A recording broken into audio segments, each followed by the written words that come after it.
Hello, teacher participants. Warm greetings to all. Thanks for watching this another video on Swayam. In the 1.4 submodule video, என்ன நம்ம பார்க்க போறோம் அப்படின்னு பார்த்தீங்கன்னா some facts and information about Swayam. Swayam பத்தி நம்ம இது வரைக்கும் நம்ம டிஸ்கஸ் பண்ணது இல்லாம வந்து ஒரு சின்ன சின்ன ஃபேக்ட்ஸ் வந்து what we should know as a teacher, as a learner, நமக்கு என்னென்ன தெரியணுமோ அதை பத்தி ஒரு சின்ன சின்ன பாயிண்ட்ஸ் மட்டும் நான் இங்கே இந்த வீடியோவில் நம்ம பார்க்குறோம் நம்ம ஓகேங்களா. ஸோ என்ன அப்படின்னு பார்த்தீங்க அப்படின்னு சொன்னா first point schedule of the SWAYAM courses are aligned with the conventional education semester commencing in the month of January and July of every year. நம்ம யூனிவர்சிட்டியில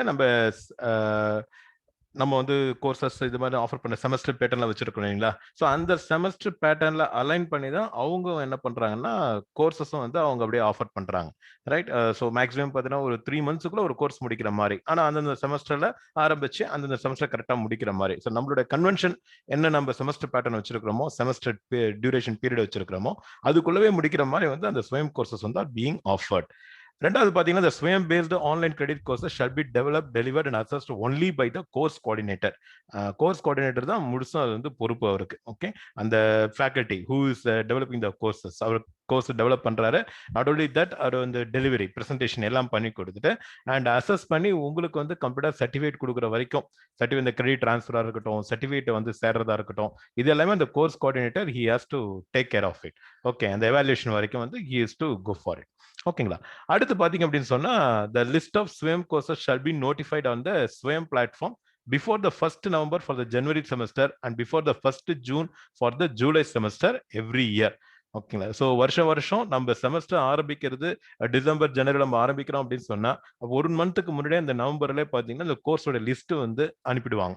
ஐ mean different national coordinators, NPTEL இருக்கட்டும், யூஜிசியா இருக்கட்டும், நியோஸா இருக்கட்டும், அவங்க யாரெல்லாம் வந்து இந்த கோர்சஸ் டெவலப் பண்ணி வச்சிருக்காங்களோ, என்னென்ன கோர்ஸ் அந்த பர்டிகுலர் செமஸ்டருக்கு ஆஃபர் பண்றதுக்கு ரெடியா இருக்கு, அந்த கோர்சஸ் வந்து லிஸ்ட் வந்து முதல்ல அனுப்பிடுவோம் 1 monthக்கு முன்னால, ரைட். ஸோ இது வந்து பாத்தீங்கன்னா டிசம்பர் ஜனவரி ஆரம்பிக்கிறது பாத்தீங்கன்னா 1st நவம்பர்ல உங்களுக்கு வந்துடும். ஜூலைல ஆரம்பிக்கிற செமஸ்டருக்கு வந்து பாத்தீங்கன்னா ஜூன்லேயே வந்துடும். ஸோ இந்த இதுல பார்த்தா லிஸ்ட் கொடுத்துட்டாங்க, யூஜிசியும் ஒரு லிஸ்ட் கொடுத்துட்டாங்க. ஒரு 80 யூஜி கோர்சஸ், 40 பிஜி கோர்சஸ் கொடுத்துருக்காங்க. NPTEL பார்த்தீங்கன்னா n number of courses, more than 500 courses மேல அவங்க வந்து கம்ப்ளீட்டா வந்து லிஸ்ட் கொடுத்துருக்காங்க.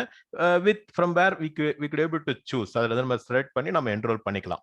ஓகேங்களா. ஸோ வருஷம் ஸ்டாண்டர்டா இந்த பேட்டர்ன் வந்து அவங்க ஃபாலோ பண்ண செமஸ்டர் ஆரம்பிக்கிறதுக்கு 1 monthக்கு முன்னால லிஸ்ட் ஆஃப் கோர்சஸ் வந்து அவங்க ரிலீஸ் பண்ணிடுவாங்க, ரைட்.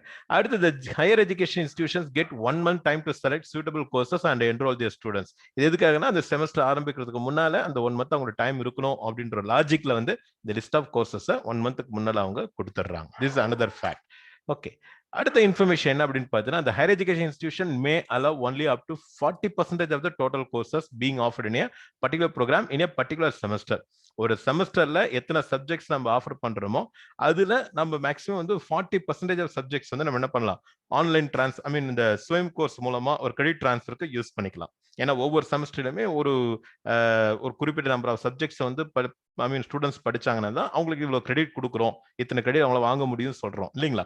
ஸோ அப்படிப்பட்ட அந்த number of subject, for example நீங்க ஒரு 5 சப்ஜெக்ட் கொடுத்துட்டு இருக்கீங்க அப்படின்னு சொன்னா, அப்போ ஒரு 4 இதுன்னு பார்க்கும் பொழுது வந்து you have to go for, you can at the maximum you can go for 2 subjects. Okay, so that is how you can offer. அது மேல தாண்டக்கூடாது. 2 சப்ஜெக்ட் 3 சப்ஜெக்ட் கொடுக்குறேன், நான் கிரெடிட் ட்ரான்ஸ்ஃபர் கொடுக்குறேன் அப்படிலாம் வந்து we cannot go for it. இது maximum தான். Sometimes நீங்க ஒரு சப்ஜெக்ட் கூட நிறுத்திக்கலாம். that is left to the particular institution. but as of here இப்போ 40%. லாஸ்ட் டைம்ல வரைக்கும் பாத்தீங்கன்னா 20% கொடுத்துட்டு இருந்தாங்க. பட் இந்த கோவிட் சிச்சுவேஷன்ல தாண்ட பிறகு இந்த ஸ்வயம் நல்லா ப்ரொமோட் பண்ணணும் அப்படின்றதால இப்போ 40% வரைக்கும் நீங்க என்ன பண்ணலாம், உங்க டோட்டல் கோர்சஸ் வந்து you can just take it up. அடுத்து பார்த்தீங்கன்னா the academic council may allow the dean or chairman board of studies to approve the SWAYAM courses for credit transfer on the recommendation of the head of the department. So நார்மலா என்னன்னா ஒரு department லெவல்ல ஒரு மீட்டிங்கை போட்டு courses list வந்த உடனே அது லிஸ்ட்டை பார்த்துட்டு அதுல எந்த கோர்ஸ் வந்து நல்லா இருக்கும், நம்ம ஸ்டூடெண்ட்டுக்கு எதை என்ரோல் பண்ண வைக்கலாம் அப்படின்னு ஒரு முடிவு எடுத்துட்டு நீங்க டிபார்ட்மெண்ட் லெவல்ல அப்படின்னு சொன்னா நீங்க என்ன கோர்ஸஸ் சஜஸ்ட் பண்றீங்களோ அது போர்ட் ஆஃப் ஸ்டடீஸ் நீங்க வைக்கும் பொழுது நார்மலா அதை அப்ரூவ் பண்றதுக்கும் அவங்க கைட்லைன்ஸ் கொடுத்துருக்காங்க. Okay, then the parent institution should designate a faculty member as a facilitator to guide the students for registration till completion distribution of the credit course. Okay, so இதான் நம்ம மென்டார்ன்ற கான்செப்ட்ல பார்த்தோம் நாம, ரைட்டா? ஸோ ஏதாவது ஒரு ஃபேக்கல்ட்டி மெம்பரை வந்து எந்த சப்ஜெக்ட் நீங்க என்ரோல் பண்ற வைக்கிறீங்களோ அந்த சப்ஜெக்ட்ஸை வந்து ஸ்டூடெண்ட்ஸை வந்து என்ரோல் பண்றதுல இருந்து அவங்களை கம்ப்ளீட்டா அவங்க ஹேண்ட் ஹோல்டிங்ல கொண்டு போயிட்டு அவங்க எக்ஸாம்ஸ் முடிக்கிற வரைக்கும் அவங்க கூடவே அவங்களுக்கு கைட் பண்ணக்கூடிய ஒரு மென்டிங் பண்ணக்கூடிய ஒரு ஃபேக்கல்ட்டி மெம்பரை நம்ம வந்து என்ன பண்ணலாம், நீங்க அப்பாயிண்ட் பண்ணிக்கலான்றது ஒரு கைட்லைன்ஸையும் கொடுக்குறாங்க அவங்க, ரைட்? அடுத்து வந்து host institution and course coordinator shall be responsible for the evaluating the Swayam course exam.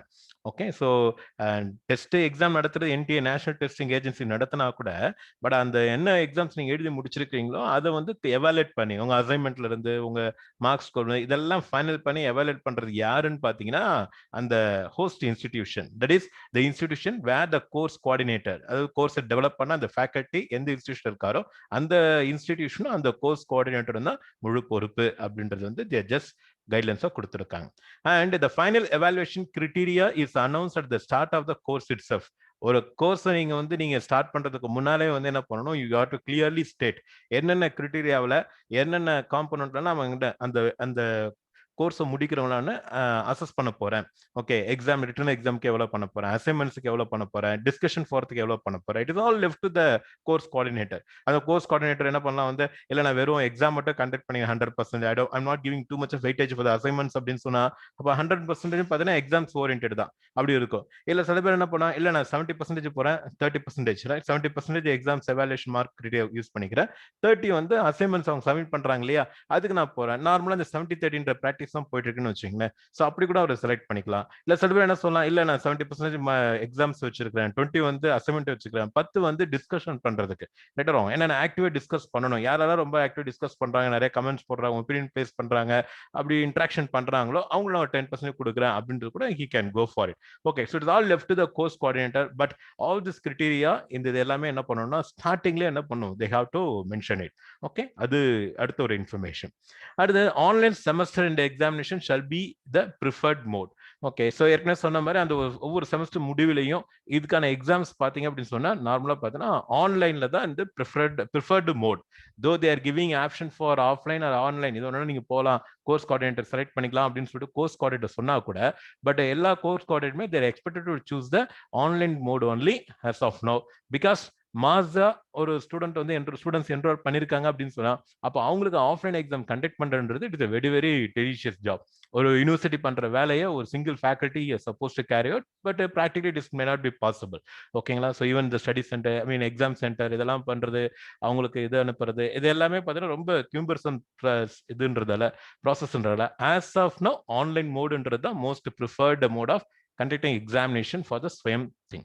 Okay, the term and practical examination shall be conducted by the SWAYAM board or by the agencies authorized by the Ministry of Education. ஏற்கனவே சொன்னீங்களா, proctoring சாஃப்ட்வேர்ஸை use பண்ணி ஒரு computer web camera இதெல்லாம் use பண்ணி ஒருத்தர் வந்து கண்ட்ரோல்டா அவர் என்ன exam perform பண்ணிட்டு இருக்காரோ அதை கம்ப்ளீட்டா ஒரு மானிட்டர் பண்ணக்கூடிய ஒரு ப்ராக்டர்டு எக்ஸாம்ஸை கண்டக்ட் பண்றதுக்கு இது ஸ்வயம் போர்டு டைரக்டாவே மூவ் பண்ணலாம், இல்லைன்னா they may go for some third party agency also. அது I mean they must be authorised by the Ministry of Education. Okay, so exams அப்படிதான் அவங்க கண்டக்ட் பண்றாங்க. Right. Then the course coordinator through the host institution shall award marks or grades as per the evaluation scheme announced. Okay, அடுத்த exam எழுதி முடிச்ச பிறகு என்ன பண்ணுவாருன்னா அந்த கோர்ஸ் கோஆர்டினேட்டர் அவர் முதல்ல என்ன கிரைட்டீரியா சொல்லியிருந்தாரோ, எக்ஸாம்க்கு என்னென்ன எவாலுவேஷன் கிரைட்டீரியா சொல்லியிருந்தாரோ அந்த கிரைட்டீரியா அடிப்படையில் எக்ஸாம்ஸ் பர்ஃபார்மன்ஸை அசஸ் பண்ணி அவங்க என்ன மார்க் எடுத்திருக்காங்க, என்ன கிரேட் எடுத்திருக்காங்க அப்படின்ற விஷயத்தெல்லாம் through the host institution he will be transferring to the concerned higher education institutions. அந்தந்த காலேஜுக்கு பேரண்ட் இன்ஸ்டிடியூஷன்ஸ்க்கு அவர் இன்ஃபர்மேஷன் அங்கே பாஸ் பண்ணுவாருங்க. அடுத்து பார்த்தீங்கன்னா the certificate shall be signed by the national coordinator and the authorized signatory of the host institution.